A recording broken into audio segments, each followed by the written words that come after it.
தமிழ்நாட்டிற்கு இதனால் என்ன ஆதாயம் என்பதன் மீது நான் கவனம் செலுத்த இருக்கின்றேன்.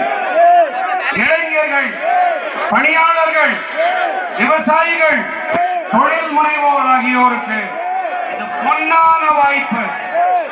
தமிழ்நாட்டின் ஜவுளித்துறை, மின்னணு மற்றும் தயாரிப்பு துறை, கடல்சார் உணவு ஏற்றுமதியாளர்கள், ஆயிரக்கணக்கான சிறு குறு மத்திய தொழில் நிறுவனங்கள், இவர்கள் அனைவருக்கும் உலகளாவிய சந்தைகள் கிடைக்கும்.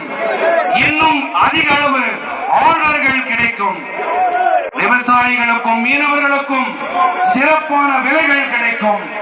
தமிழ்நாட்டின் இளைஞர்களுக்கு பல லட்சம் புதிய வேலை வாய்ப்புகள் உருவாகும்.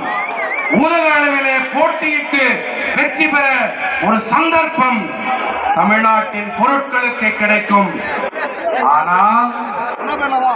ஆனால் இவையெல்லாம் நடக்க வேண்டும் என்று சொன்னால் உங்கள் நலனில் அக்கறை கொண்ட, கவனத்தை செலுத்தக்கூடிய ஒரு அரசாங்கம் இருந்தாக வேண்டும்.